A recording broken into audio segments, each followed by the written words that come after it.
réclamation sur la vie dans le sang de Christ.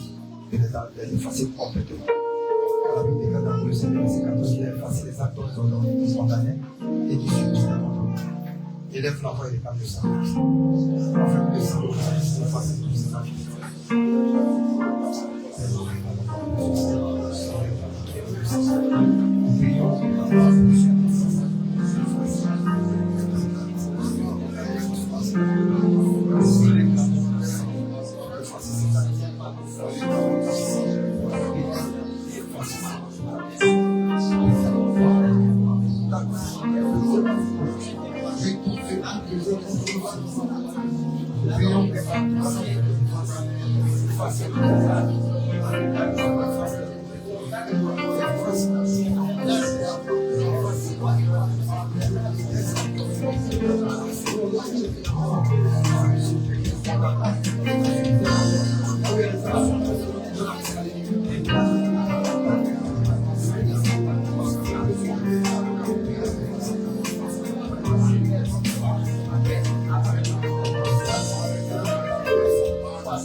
Afin que cette parole qui est dans ce monde puisse faire du bien à ton corps, à ton âme. Lève l'enfant, et prends le contrôle de ta vie. Et dispose ton vie.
Like goes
dans le psaume 9, à partir du verset 16.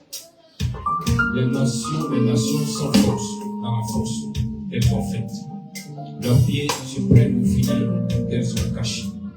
Tu vas arriver avant pour dire Seigneur, que tout ce que l'ennemi avait préparé contre moi, que tous ceux-là qui dans les ténèbres, tapis dans l'ombre, ont fait des choses, ont orchestré, ont regardé les choses contre ma personne, contre les activités, contre ma maison, et sur la même temps, dans leur propre filet, il va avoir le Seigneur.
cette période, selon les calendriers grecs, et la fin de l'année 2024, on va demander à Adonai de veiller sur ta vie, de veiller sur ta maison. Adonai, éloigne tous les projets, les ténèbres contre ta vie, contre ta maison.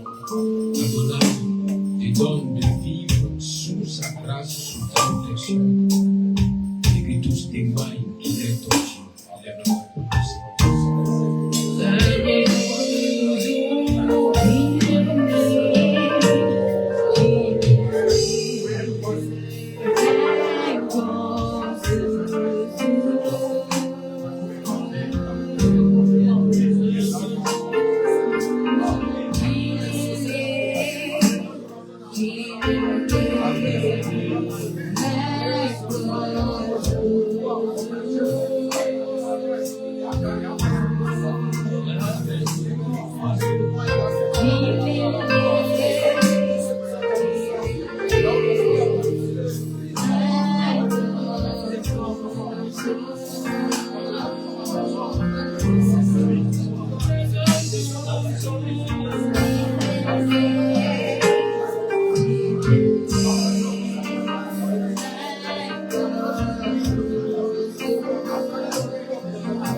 Son décollage et qui s'est retrouvé à terre. Il y avait plusieurs personnes dont la vie avait été coupée. Tu vas prier Adonai pour cette fin d'année que toutes les planifications des ténèbres contre cette nation, contre les nations de l'Afrique de l'Ouest, soient vouées à l'échec. Tu vas demandé au Seigneur que là où il était programmé, que cet avion qui allait décoller rate son vol et qu'il s'écrase. Tu pries qu'Adonai, dans sa miséricorde, épargne ces douleurs à toutes ces familles. Il ne va pas nous Seigneur.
Comme au commencement était la parole. Nous voulons, Seigneur, commencer cette semaine avec la parole, avec le feu, avec la grâce, avec la restauration, avec la puissance qui sort de ta parole, qui découle de ta parole. Oh, parole meilleure, parole puissante pour nous ce matin. Nous disons merci Adonai, nous disons merci Adonai. Merci pour ton bienfait. Merci de nous bénir ce matin. Au nom de Yeshua, merci pour ta grâce. Merci pour ta grâce. Merci pour ta grâce. Dans le nom puissant de Jésus-Christ. Amen. Shalom. Salut mon frère, salutations. Bienvenue dans la grâce de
Thank you.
Tu vas lever la main vers les cieux et tu vas répéter avec moi ces paroles. Adonai, Adonai, Adonai, Adonai, Adonai. Adonai. Je me tiens dans le sang de Jésus. Je me tiens dans le sang de Jésus. Je confesse que ta parole est la vérité. Je confesse que ta parole est la vérité. Là où il est dit que l'heure n'a-t-elle pas vu à mieux que mille ailleurs. Aujourd'hui, je me tiens dans le sang de Jésus. Je me tiens dans le sang de Jésus. Afin que ce temps que je passerai dans ta présence m'apporte une restauration, m'apporte une délivrance totale. Que ton onction tombe sur moi et brise toujours l'étranger sur moi. Et brille toujours sur ma maison. Au nom puissant de Yeshua, je prie et je proclame que cette semaine qui débute aujourd'hui est une semaine de grande victoire. Est une semaine où je vais rire de joie. Où je pourrais même pleurer de joie. Car tu seras avec moi. Car tu vas planer les sentiers au devant de moi. Par le sang de Jésus, tous mes ennemis seront renversés. Déversés. Ils viendront à mes pieds pour attester que tu es mon Dieu. Pour attester que toi, Adonai, tu es avec moi. Au nom puissant de Yeshua. Hamashia. Amen. Amen. Amen. Amen.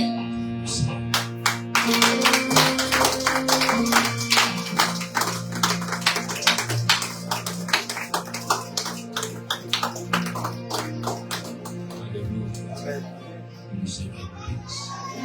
Tu vas prendre ta Bible. 1 Roi chapitre 17. À partir du verset 1 au verset 4. 1 Roi chapitre 17. À partir du verset 1 au verset 14. Le thème que nous traitons en ce matin, c'est suivre les directives du Seigneur afin de ne pas périr. Plusieurs périssent parce qu'elles n'ont pas saisi que la chose la plus importante était de connaître les directives du Seigneur, était de connaître la parole d'Adonai, était de connaître les codes et les secrets qui allaient mener chacun de nous à vivre la volonté du Tout-Puissant. Et mes attachés, nous allons en ce matin aller tout doucement dans la parole et comprendre combien de fois, en suivant la directive que le Seigneur te donne, tu peux expérimenter de plus en plus de grâce de la part d'Adonai. 1 Roi chapitre 17 à partir du verset 1 au verset 14. On peut commencer à faire la lecture. 1 Roi chapitre 17 à partir du verset 1 au verset 14. Je lis la parole du Seigneur. Élie, le Tishbite, l'un des habitants de Galate, dit à Akab: L'Éternel est vivant, Dieu d'Israël, dont je suis le serviteur. Il y aura il n'y aura ni ces années-ci, ni Mosée, ni pluie, sinon à ma parole. Et la parole de l'Éternel fut adressée à Élie en ces mots. Va d'ici, dirige-toi vers le lion, et cache-toi près du torrent de Guérite, qui est en face du Jourdain. Tu boiras de l'eau du torrent, et j'ai ordonné au corbeau de te nourrir là. Bâtis et fit selon la parole de l'Éternel, et qu'il alla s'établir près du torrent de Guérite, qui est en face du Jourdain. Les corbeaux lui apportèrent du pain et de la viande le matin, et du pain et de la viande le soir, et il buvait de l'eau du torrent. Mais au bout d'un certain temps, le torrent fut à sec, car il n'était point tombé de pluie dans le pays. Alors la parole de l'Éternel lui fut adressée en ces mots. Lève-toi, va à Sarepta, qui appartient à Sidon, et demeure là. Voici, j'ai ordonné à une femme veuve de te nourrir. Il se leva et il alla à Sarepta. Comme il arrivait à l'entrée de la ville, voici, il y avait là une femme veuve qui ramassait du bois. Il l'appela et dit, femme de chercher, je te prie, un peu d'eau dans un vase, afin que je boive. Et elle alla en chercher. Il appela de nouveau et dit, apporte-moi, je te prie, un morceau de pain dans ta main. Et elle répondit, l'Éternel ton Dieu est vivant. Je n'ai rien de plus. Je n'ai qu'une poignée de farine dans un pot et un peu d'huile dans une cruche. Et voici, je ramasse 2 morceaux de bois, puis je rentrerai et je préparerai cela pour moi et pour mon fils. Nous mangerons, après quoi nous mourrons. Et il lui dit, ne crains point, rentre, fais comme tu dis, fais comme tu as dit. Seulement, prépare-moi d'abord avec cela un petit gâteau et tu me l'apporteras. Et tu en feras ensuite pour toi et pour ton fils. Car ainsi parle l'Éternel, le Dieu d'Israël. La farine qui est dans le pot ne manquera point, et l'huile qui est dans la cruche ne diminuera point, jusqu'au jour où l'Éternel fera tomber de la pluie sur la face du sol. Amen. Amen. Si vous dans la paix du Seigneur, la grâce de l'honneur soit sur tous. Que le Seigneur nous bénisse. Comme le terme indique, sur les directives du Seigneur, afin de ne pas périr. Périr, c'est souffrir, ne pas rentrer dans les promesses, ne pas vivre dans le bonheur, dans la joie, dans la guérison, être toujours sous le contrôle de certaines choses qui ne font que te donner beaucoup de stress, beaucoup de regrets, qui ne font que te donner, même souvent de regretter d'avoir vécu ou d'être né dans une famille. Il y a des personnes qui sont tellement oppressées qu'elles se disent, Seigneur, pourquoi tu as permis que je naisse dans cette famille? Je souffre et je continue de souffrir. Bien aimé, le problème ne vient pas de la famille. Tu peux naître dans une famille pauvre. Tu peux naître dans une famille où le fétiche était depuis des générations passées. Mais toi-même, qui es né dans cette famille, dois prendre une résolution pour dire, Seigneur, je veux te connaître, je veux te rencontrer. Seigneur, je veux marcher dans ta vérité afin de mieux t'expérimenter. Et ainsi, lorsque le Seigneur a commencé à donner des directives à ta vie, tu dois les suivre afin de pouvoir expérimenter Adonai et de ne plus en vouloir encore à certaines personnes que peut-être le diable a utilisé pour chercher à toujours te faire pleurer. Alléluia. Amen. Sa parole dit que c'est de la poussière qu'il prend le pauvre et il le fait asseoir avec les grands. Lorsqu'il prend le pauvre de la poussière, c'est selon la disponibilité du cœur du pauvre qui permet à Adonai de le toucher, de le prendre et de le faire asseoir à la table des grands. Aujourd'hui, la résolution, la décision viendra de toi pour pouvoir expérimenter Adonai. Si tu acceptes de suivre ces instructions, tu verras que la main d'Adonai sera toujours avec toi. Amen. C'était de base, le prophète Elisha, ou Elia, nous dit, bien aimé, nous compte l'histoire qu'il a vécue lorsque le Seigneur lui a donné la parole. La parole d'abord qui ne le concernait pas, mais la parole qui concernait la nation ou la région, mais qu'il avait adressée au roi Akab. Lorsque Élie adresse la parole, il est fait mention que lorsqu'il finit de parler à Akab, la voix d'Adonai vient à lui et lui dit, lève-toi et quitte les lieux. Élie comprit automatiquement que s'il restait encore dans ces lieux, il n'allait pas avoir de protection divine, il n'allait pas voir le Seigneur agir pour sa vie. Il dit, Élie le Tishbite, l'un des habitants de Galade, dit à Akab, par la vie du Seigneur, le Dieu d'Israël, au service duquel je me tiens, il n'y aura ces années-ci ni rosée ni pluie, sinon à ma parole. La parole du Seigneur lui parvint. Repars d'ici, vers l'est, et cache-toi près de l'oued Kérit, qui est en face du Jourdain. Tu boiras de l'eau de l'oued. J'ai ordonné au corbeau de pouvoir à tous tes besoins là-bas. Vous voyez souvent, tu n'as pas encore localisé l'endroit où l'on doit pouvoir à tes besoins. C'est pourquoi souvent il y a des difficultés. C'est pourquoi en tout temps, ne te lève pas pour le Seigneur, je connais déjà, je sais ce qu'il y a, donc je peux avancer. Non. Va toujours demander au Seigneur, où dois-je aller? Que dois-je faire? À chaque jour que tu te lèves, demande à l'Esprit d'Adonai de te conduire dans la vérité du Seigneur, de t'éclairer. Si le Seigneur t'éclaire, tu verras qu'à chaque pas, il va ouvrir tes yeux pour que tu grandisses en intelligence et en connaissance. Il va t'amener à découvrir ce qu'il te faut toi, ce qu'il faut pour ta vie, afin que tu puisses expérimenter le bonheur et la grâce. Tu peux appartenir à une famille, tu peux appartenir à une communauté, mais chaque membre de cette famille, chaque membre de cette communauté a une destinée particulière. A une destinée particulière. Alors, tous pourront chercher à avancer, mais toi particulièrement, demande au Seigneur, que dois-je faire?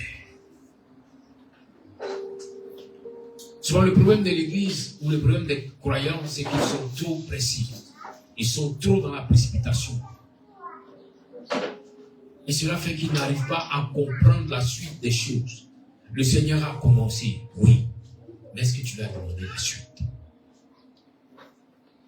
Sois curieuse à chaque fois que tu vas te retrouver dans la présence d'Adonai. Il t'a révélé, oui, il a commencé l'action. Mais est-ce que toi-même tu as pu découvrir et trouver la continuité? Est-ce qu'il t'a éclairé encore?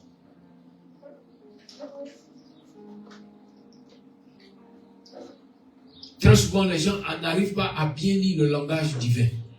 Le Seigneur peut te révéler un groupe de sorciers, peut te révéler une sorcière, et il te dira, voici celle peut-être qui a été à la base de toutes tes difficultés, depuis ta naissance jusqu'à maintenant. Et quand le Seigneur parle ici, il arrête de parler. Mais toi qui appartiens au Seigneur, qu'est-ce que tu dois faire? Plusieurs se sont égarés ici, se disant, le Seigneur m'a révélé mon sorcier. Alors dès qu'ils se sont levés, ils ont commencé à dire, le feu, le feu, le feu, commencer à combattre. Est-ce que le Seigneur t'a demandé de combattre d'abord? Ne sois pas dans la précipitation. Aie toutes les informations qu'il faut avant de te jeter dans un combat. Aie toutes les informations qu'il faut avant de commencer à réaliser clairement ce qu'il y a. Tu te lèves pour combattre, c'est bien. Mais est-ce que c'est ce genre de combat qui pourra amener cet ennemi à quitter? Ou est-ce que toi-même, tu as la capacité de l'amener par ton combat à quitter, à te libérer? Il faut toujours demander au Seigneur, quelle est ta volonté? Nous devons rechercher auprès du Seigneur cette sagesse qui va nous amener à discerner et à comprendre les choses du Seigneur pour entrer dans les grâces et dans les bénédictions. Plusieurs ont manqué de sagesse et plusieurs ont vu les bénédictions être suspendues sans pouvoir descendre dans le monde. Il va te falloir la sagesse pour connaître réellement qui est Adonai. Quand il parle, c'est lui-là même qui a parlé à la capacité de continuer de t'orienter. Quand il a parlé à Élie, lui disant va devant Akab et proclame qu'il n'y aura plus de pluie les années qui viennent. Élie est parti. Obéissant, il a dit ces paroles. Le Seigneur lui a dit quitte au devant d'Akab. Quitte dans la ville. Va te cacher auprès du torrent. Oui, là-bas, j'ai donné ordre à des corbeaux de pouvoir à tes besoins. Il dit là-bas. Donc si Élie n'avait pas obéi, il allait rester dans la ville. Il allait subir des persécutions. Il allait subir même la faim. Et pour ne pas reconnaître qu'il est dans le tort, il va dire aux uns aux autres, je suis en train de traverser mon désert. Est-ce que tu connais ce qu'on appelle le désert? Est-ce que quand le Seigneur t'a appelé, il t'a dit, je t'appelle pour que tu sois dans le désert? Non. C'est le manque de connaissances qui fait que tu dis, je suis en train de traverser le désert. Parce que tu as fait des choses qu'on ne t'a pas demandé de faire. Parce que tu as posé les actions par ta propre intelligence et connaissance. C'est ce qui fait aujourd'hui, plusieurs choses ne peuvent pas prendre forme dans ta vie. À chaque fois que le Seigneur te montrera quelque chose, que ce soit en bien ou en mal, ne te précipite pas. Mais au contraire, quand tu te lèves, dis Seigneur, j'ai compris, mais quelle est la suite? Qu'est-ce que tu veux faire encore? Si tu commences par ici, c'est que tu vas continuer pour achever. Car il est dit qu'il est alpha et oméga. Et jamais il ne commence une action sans poursuivre l'action pour l'achever. Donc s'il commence par te montrer quelque chose, et puis il arrête de parler, cherche à savoir la suite. Regardez lorsque nous prenons Ézéchiel 37, là-bas, le prophète Ézéchiel dit que l'Esprit du Seigneur est venu le ravir, le prendre pour l'amener où? Dans une vallée. Mais cette vallée-là, il n'y avait rien de bon là-bas. C'était que des ossements desséchés. La vallée était sèche. Les ossements étaient tellement secs qu'on ne pouvait même pas espérer quelque chose. Mais qui l'a amené là-bas? C'est l'Esprit du Seigneur. Il s'est abandonné entre les mains du Seigneur comme un esclave. Et l'Esprit l'a conduit dans cette vallée. Souvent, quand tu demandes la bénédiction du Seigneur, le Seigneur peut te mener vers le contraire de ce que tu as demandé. Il peut te mener, au lieu de t'envoyer dans une bénédiction, il t'envoie dans un lieu qui ressemble à la malédiction. Il t'envoie dans une maison qui ressemble un peu à la malédiction. Mais veux voir, est-ce que tu as confiance en lui? Est-ce que tu vas te référer à lui? N'a-t-il pas dit à David que je te plains pour que tu sois roi? Mais David s'est retrouvé dans une vallée semblable à la mort. L'onction de Dieu sur sa vie l'a mené dans une vallée qui ressemblait à la mort. Est-il dit que Dieu a menti à David? Est-il dit que Dieu est en train de te mentir? Non. Mais quand il a commencé à te parler, chaque jour, prends la peine de rechercher le Seigneur pour qu'il puisse continuer de te parler. Et Ézéchiel, qui était rempli de cette sagesse, a dit au Seigneur, a regardé d'abord, observé, il a fait, comme on peut dire en économie, il a fait le point, comment on appelle ça, l'état de tout ce qui était. Il a vu que c'était des ossements desséchés. Il a regardé aucune goutte. Il a compris Il était dans un lieu comme, on pourrait dire chez nous ici, un cimetière. Mais Ézéchiel était à l'écoute du Seigneur. Et comme le Seigneur a vu qu'Ézéchiel n'était pas pressé pour chercher à proclamer des paroles d'abord, le Seigneur lui a demandé, mais Ézéchiel,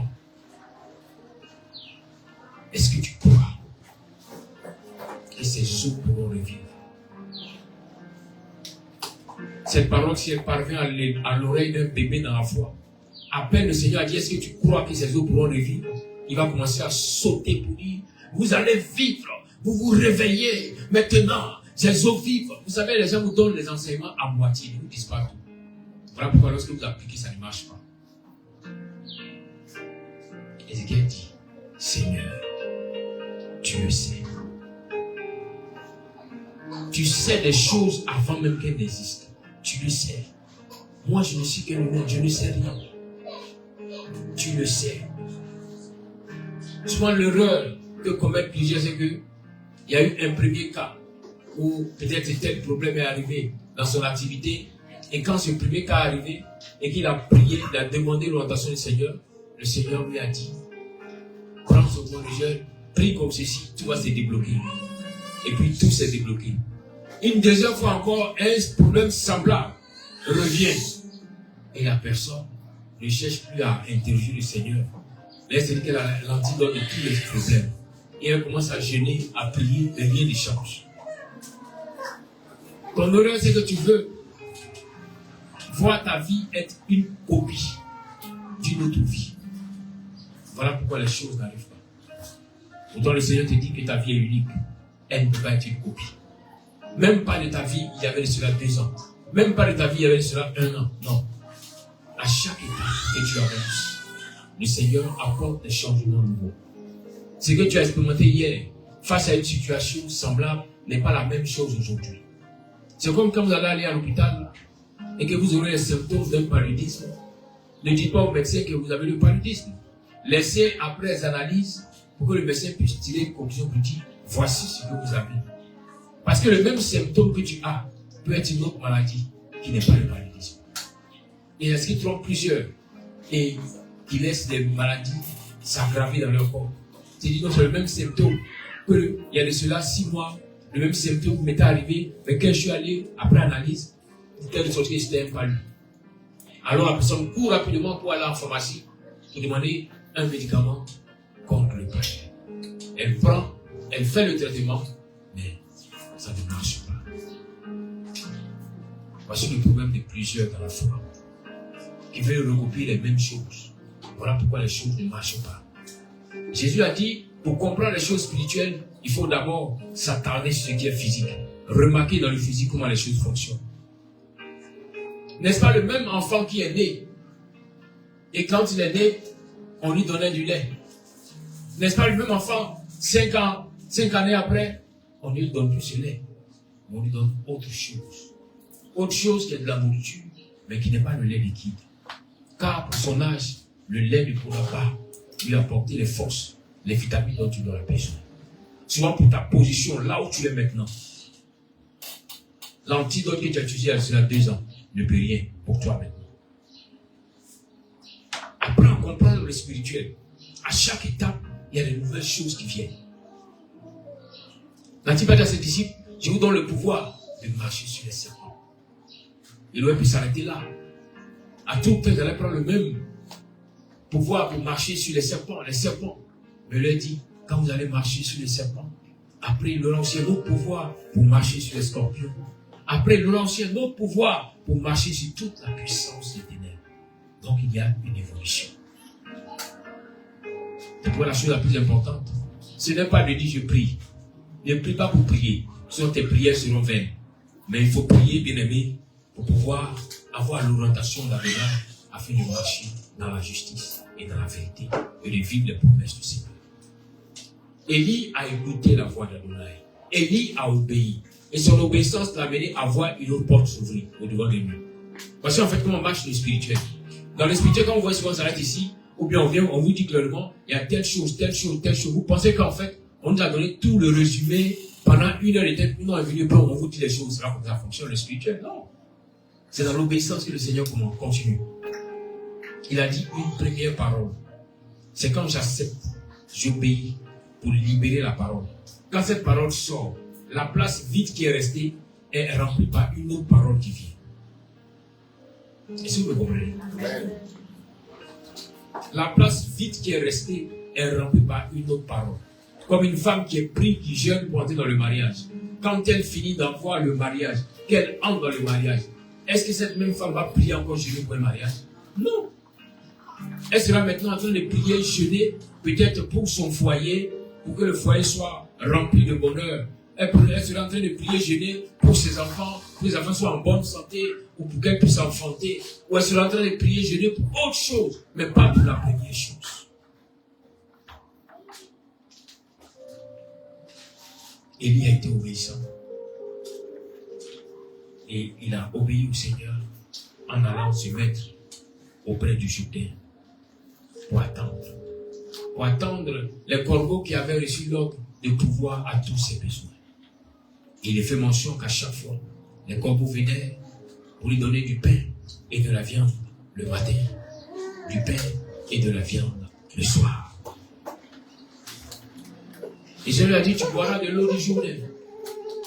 Mais arrivé à ce moment, bien aimé, le Jourdain a tari parce qu'il ne pleuvait plus. Les mois sont passés, il n'y avait pas de pluie, le Jourdain a tari. Et quand le Jourdain tarit, ça ne veut pas dire que le Seigneur a mal orienté Élie. Non.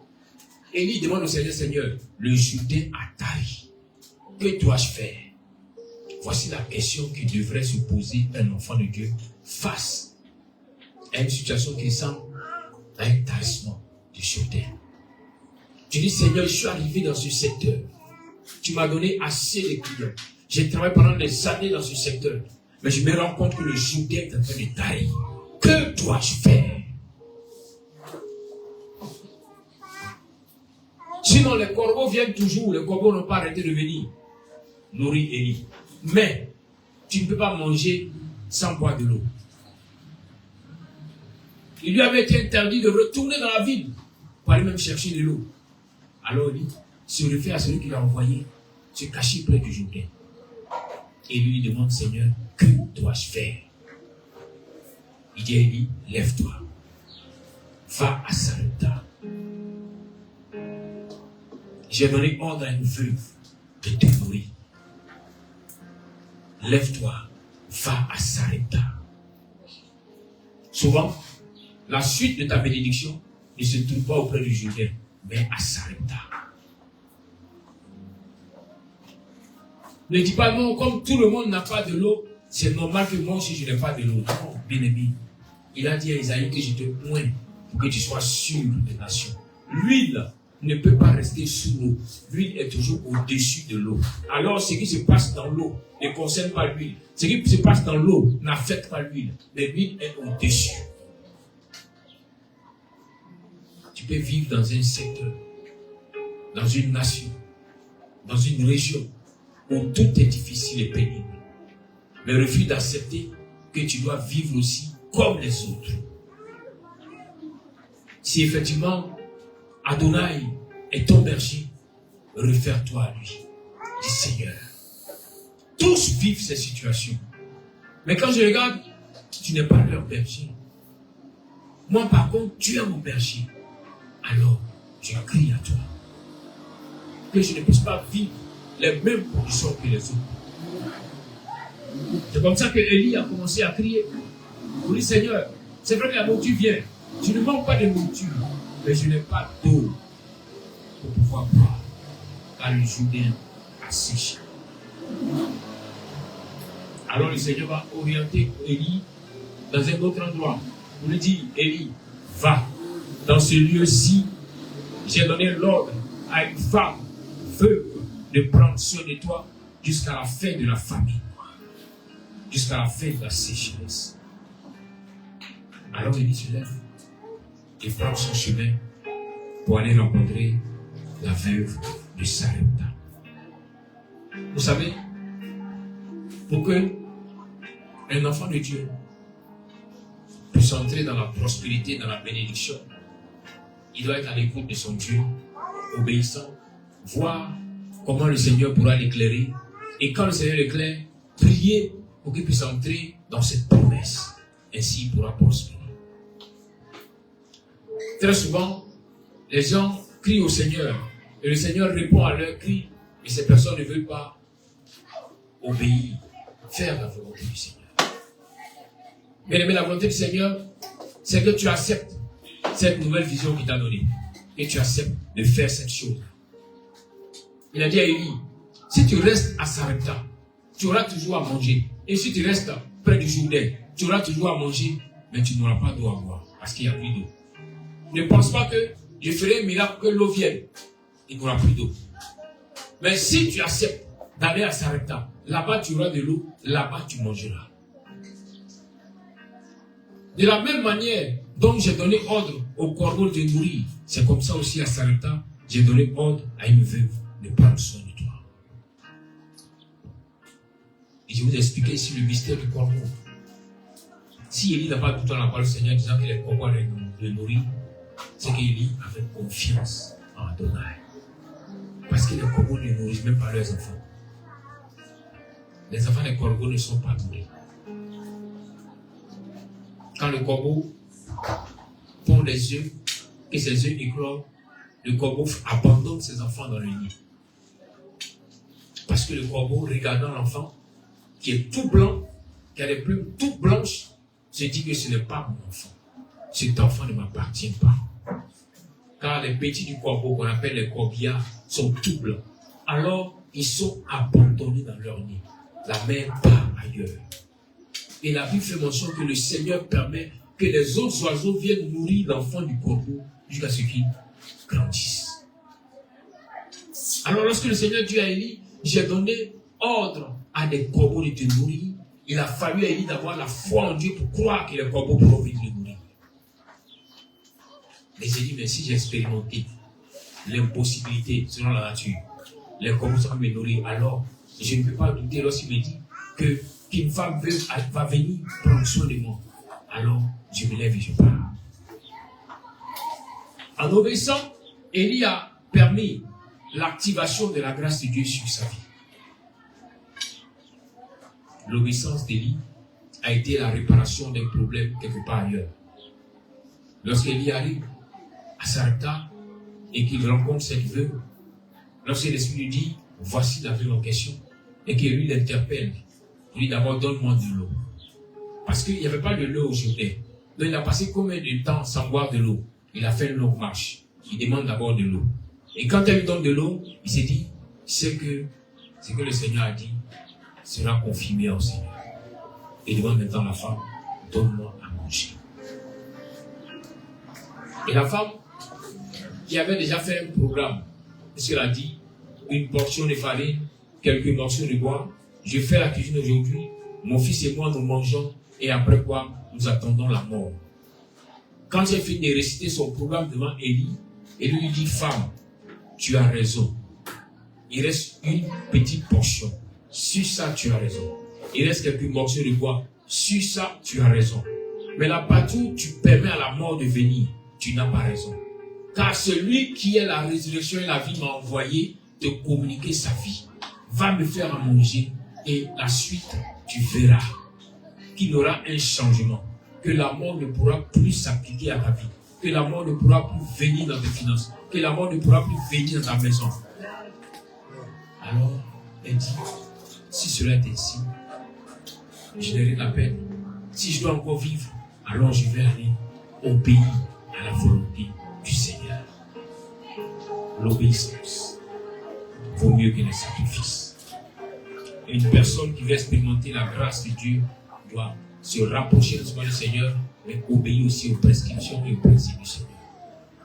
Lorsque le prophète Ésaïe, dans son chapitre 52, le verset 13, dit, voici, mon serviteur prospérera. Il montera, il s'élèvera bien haut. Ésaïe ici montre au peuple que pour prospérer, la solution n'est pas en bas. La solution n'est pas d'aller chercher les choses en bas. mais de se rapprocher du Seigneur. Lorsqu'on monte, on peut expérimenter Adonai. Lorsqu'on est plus haut, on peut découvrir la grâce d'Adonai.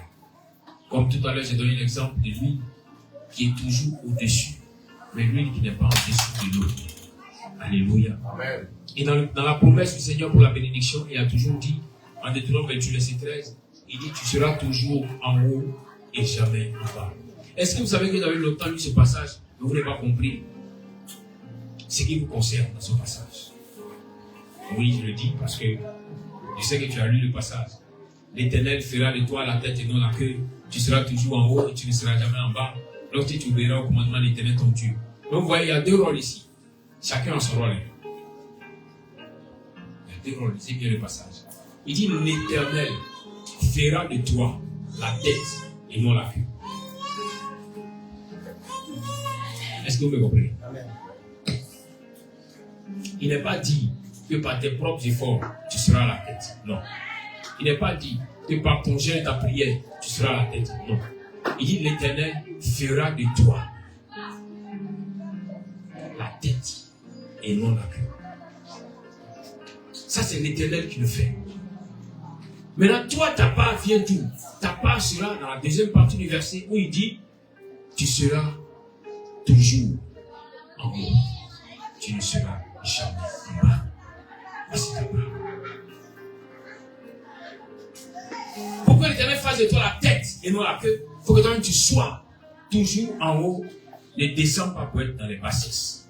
Ne sois pas en bas, mais cherche à monter. Cherche à te rapprocher d'Adonai et tu verras que lui, il fera de toi la tête et non la queue. Vous comprenez? Amen. Donc là, vous priez pour le Seigneur, je suis maintenant la tête et non la queue. En fait, tu n'as rien compris du verset. Tu ne peux pas de toi-même être à la tête. Il dit que c'est le fumier qui fait sortir l'indigent pour le faire asseoir avec les rois. C'est du fumier. Et c'est lui qui le fait. Il n'a pas dit que du fumier, je vais dire à l'indigent de rentrer dans ce temps de jeûne et de prière pour qu'il soit avec les rois. Et on voit plusieurs s'égarer dans les prières, commencer à prier pour être prospère, commencer à prier pour être béni. Tu veux être béni, rapproche-toi d'Adonai. C'est tout.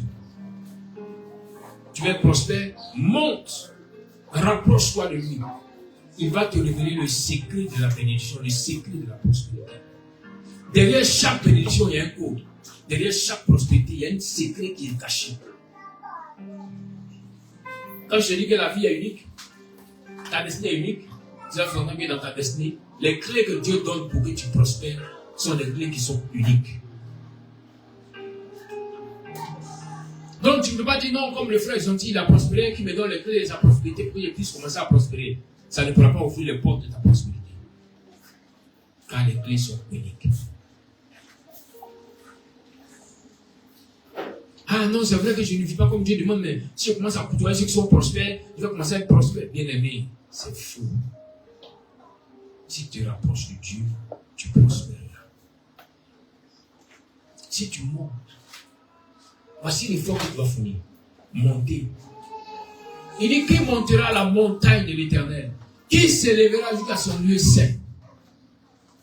Celui qui a les mains innocentes et le cœur pur. Celui qui ne jure pas pour tromper. Amen. Amen. Nous sommes 24, verset 3 à 7. Celui qui a les mains innocentes et le cœur pur. Celui qui ne jure pas, qui ne livre pas son âme au mensonge et qui ne jure pas pour tromper. Et il poursuit, il dit, il obtiendra la bénédiction de l'Éternel, la miséricorde du Dieu de son salut. Il l'obtiendra.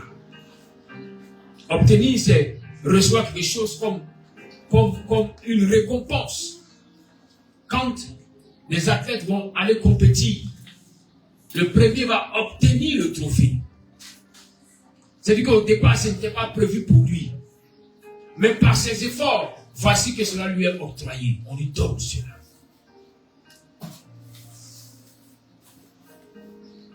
Bien-aimé, tu ne veux plus périr, tu veux expérimenter Adonai, alors lève-toi, monte, lève-toi, fais tes efforts pour te rapprocher du Seigneur qui va te montrer les secrets de ta prospérité. Dans les secrets de la prospérité que le Seigneur révèle, rien ne lui est impossible. Voici la première clé, rien ne lui est impossible. Regardez l'histoire de Jacob qui fuit son frère et qui va chez son oncle Laban. Mais sur le chemin, Jacob va rencontrer le Seigneur. Jacob dit, j'ai vu l'échelle qui était dressée, dont le sommet touchait les cieux, et cette échelle était sur la terre. Lorsque je l'ai vu, l'échelle, je voyais des anges qui montaient et qui descendaient. Et lorsque j'ai bien levé les yeux pour observer, j'ai vu l'Éternel qui était assis sur son trône et qui a commencé à me parler. Le Seigneur a dit à Jacob, je serai avec toi. Écoutez-moi très bien. Il a dit à Jacob, je suis le Dieu de ton père Abraham et ton père Isaac. Mais à compter de ce jour, je serai avec toi. Partout où tu iras, je serai avec toi. Quand Jacob s'élève,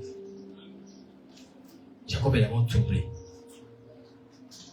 Parce qu'il ne savait pas que là où il pensait que c'était le hasard, qu'il avait demandé de dormir là avant de se réveiller pour continuer son chemin, s'il faisait partie d'une partie de la destinée divine pour lui. Il devait rencontrer le Dieu de ses pères là. Et quand Jacob s'élève et qu'il fait sa prière, qu'il prend l'huile, qu'il fait des promesses à Adonai, il continue son chemin. Dieu ne se révèle plus à Jacob. Jacob part. Mais Jacob expérimente la grâce de Dieu.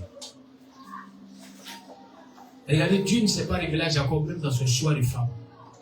Où dit Jacob, tu voudrais prendre Léa, mais regarde, tu seras marmaillé par ton oncle Laban. Non, Dieu n'a rien dit à Jacob. Vous savez pourquoi? Parce que Jacob n'a pas interrogé le Seigneur. Jacob aimait tellement la femme qu'il avait vue. Il va oublier de demander au Seigneur, Seigneur, est-ce que je dois chercher à l'épouser?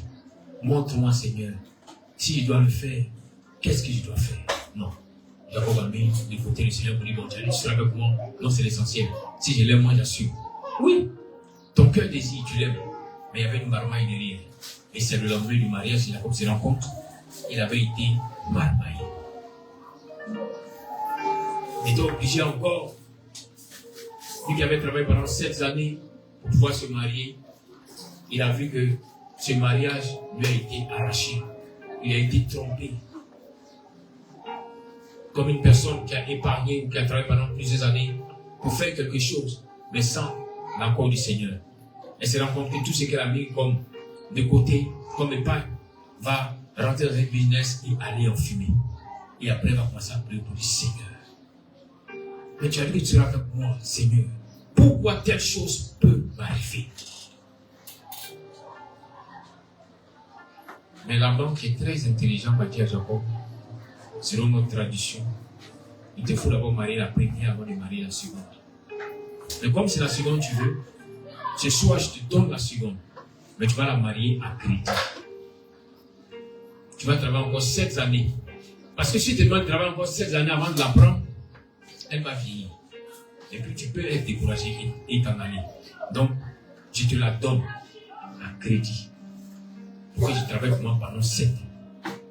Bien aimé, souvent, c'est le secret pour contrôler quelqu'un que certaines grandes maisons financières mettent en pratique. Appeler les uns les autres pour dire qu'on peut vous donner des crédits. Aujourd'hui même, c'est arrivé maintenant sur les réseaux de communication. On voit des messages qui viennent, on peut donner des crédits. De 1000 francs jusqu'à 500 000. On imagine quelqu'un qui est là, qui a faim. Tu vois ce message. Tu dis, mais tu peux prendre crédit. Alors qu'il ne sait pas que c'est pour travailler pour ces personnes. On te donne cela avec intérêt et tu vas commencer à travailler, être stressé parce qu'il y a une période où tu dois commencer à faire des versements.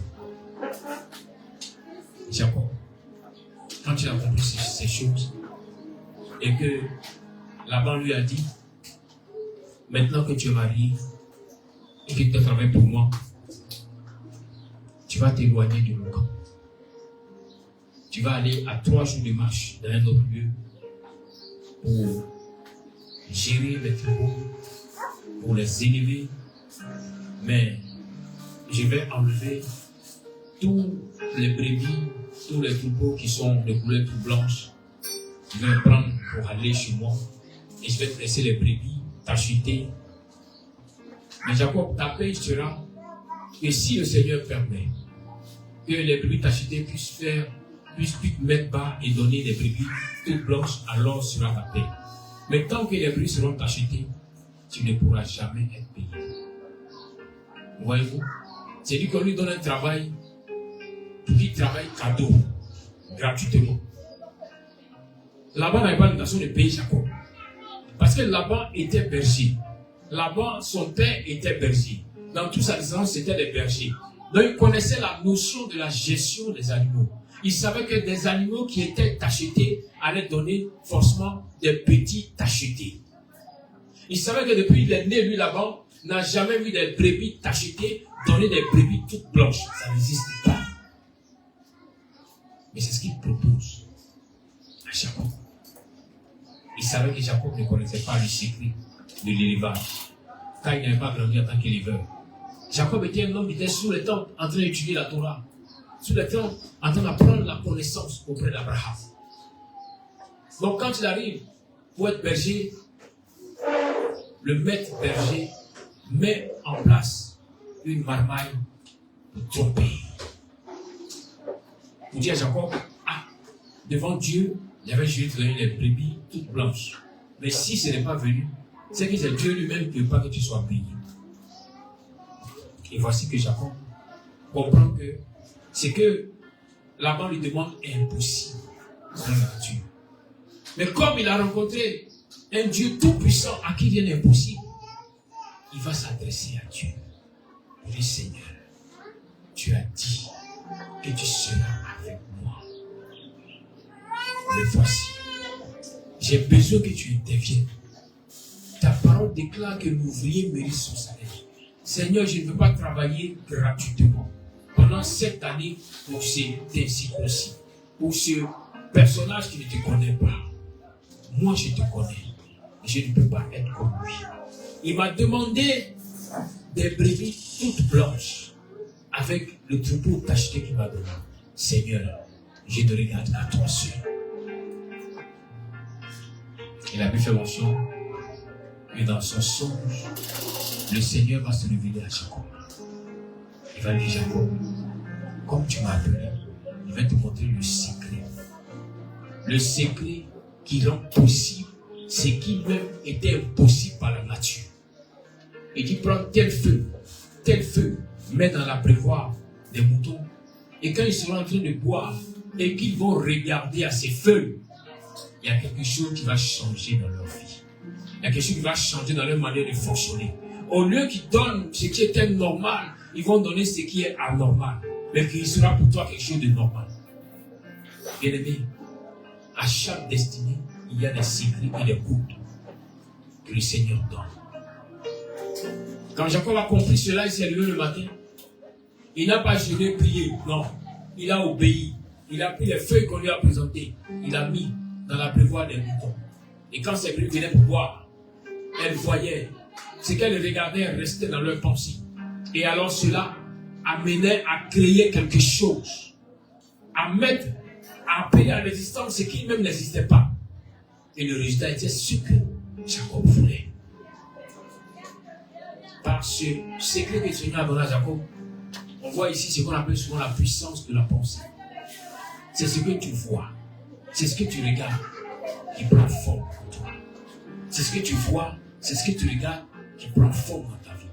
Souvent tu es entré dans le mariage. Tu as pensé que c'est parce que tu étais fou amoureux ou folle amoureuse de ton mari que tu es entré dans le mariage. Mais tu t'es rendu compte quelque temps après que tu sens comme si tu ne se ressens plus quelque chose pour lui. Il est devenu comme un ami de la maison. Ce n'est pas normal, bien aimé.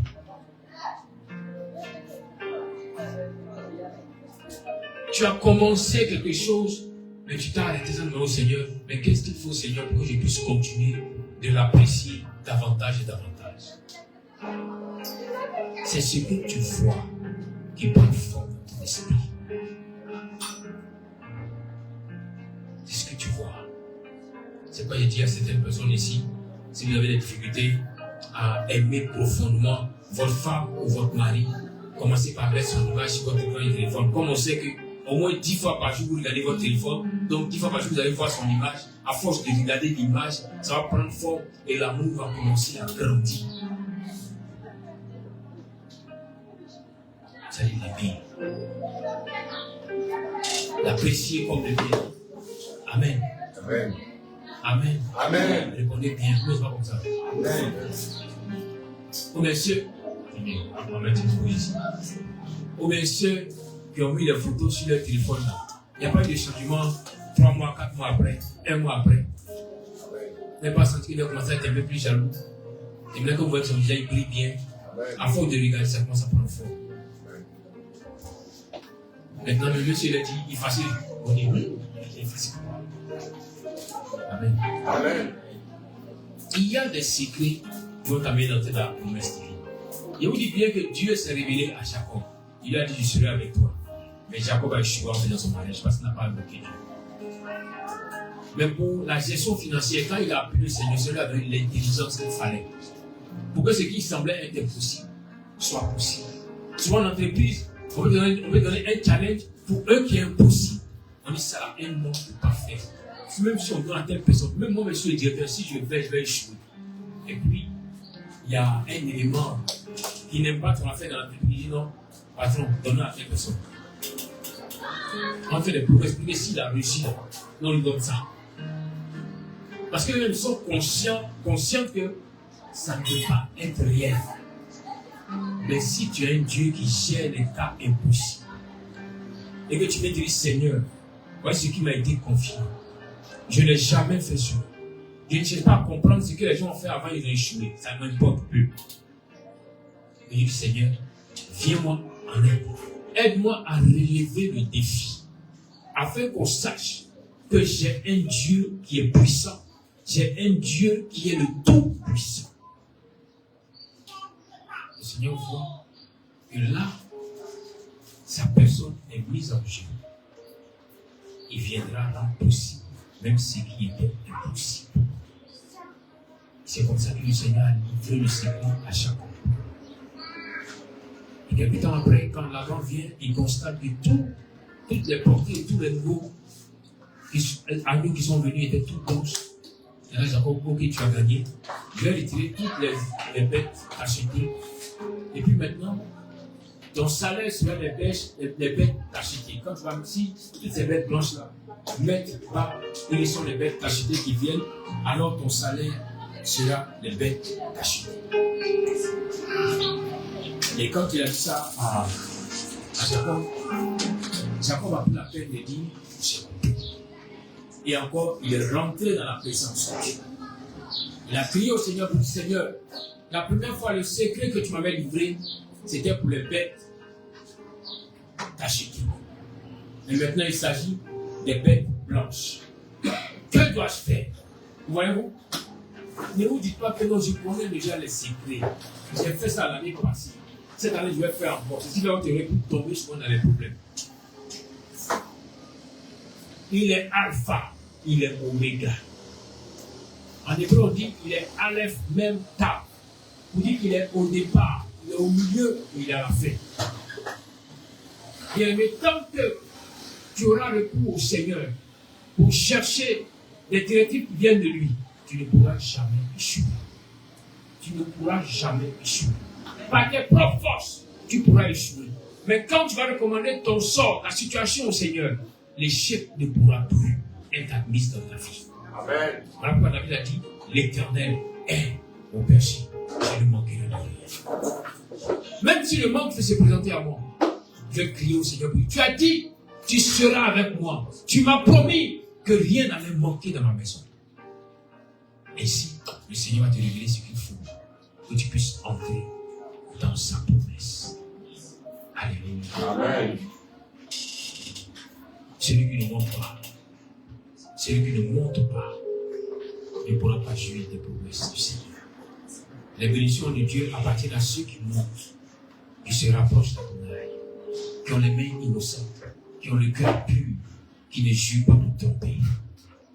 Ces personnes-là pourront monter à la montagne d'Adonai et recevoir de lui grâce. Alléluia. Voilà pourquoi, bien aimé, dans le psaume 92, verset 12 au verset 15, il dit: les justes croissent comme le palmier, ils s'élèvent comme le cèdre du Liban. Plantés dans la maison de l'Éternel, ils prospèrent dans les parvis de notre Dieu. À la base, tous les justes vont croître comme le palmier, comme le cèdre du Liban. Mais pour que le juste puisse prospérer, il faut qu'il soit planté dans la maison de l'Éternel. Il faut qu'il se réfère à l'Éternel dès le commencement. Il faut qu'il se réfère à l'Éternel en tout temps et il pourra prospérer. Amen. Et pour finir, je vais vous méditer beaucoup sur ce verset de 2 Chroniques chapitre 20 verset 20. 2 Chroniques 20 verset 20. Il dit, à bien partir du verset, il dit ceci: écoutez-moi, Juda et habitants de Jérusalem. Confiez-vous à Adonai, votre Elohim, et vous serez affermis. Confiez-vous en ses prophètes, et vous réussirez. Amen. Amen. Vous savez, c'est là où tu te confies à un serviteur véritable du Seigneur que tu peux réussir. Lorsque la veuve ne s'arrête pas, s'est confiée à Élie, sa vie a changé. Élie lui a donné une parole qui a tout bouleversé dans sa vie, qui a changé toutes choses dans sa maison. Il lui a dit: fais-moi d'abord à manger, mais tiens-toi bien, à compter de ce jour, l'huile dans le pot, la farine qui était dans cette cuve ne pourra plus jamais finir, jusqu'à ce que le Seigneur ouvre les cieux et qu'il pleuve sur la terre. Lorsqu'elle reçoit la parole du prophète et qu'elle obéit, elle va expérimenter le miracle divin pendant 3 ans et 6 mois. Elle ne manquera de rien. Ni elle, ni sa maison, ni elle, ni son enfant. Elle est restée chaque jour à voir que la farine n'a pas fini, que la farine est restée dans le pot, que l'huile dans le vase n'était pas finie. Chaque jour, il y avait une portion pour le jour. Chaque jour, il y avait une nouvelle portion pour le jour. Chaque jour, une nouvelle portion pour le jour. Pour te dire en ce jour, même si les difficultés doivent venir sur une région, sur une nation, si le Seigneur permet que tu restes dans cette nation, chaque jour, il pourvoira tes besoins. Chaque jour, il te donnera ce qu'il faut pour toi et ta maison. Chaque jour, il t'accordera plus de grâce. Amen. Parce que tu lui as menti. Parce que tu as mis toute ta confiance en lui. C'est quoi de là où tu es assis, je veux que tu baisses légèrement la tête. Que tu dis au Seigneur, je vais désormais suivre tes instructions en totalité. Afin que rien ne manque à ma maison. Afin que rien ne manque à ma vie. Que je puisse expérimenter ce qui est de toi et ce qui vient de toi. Parle au Seigneur.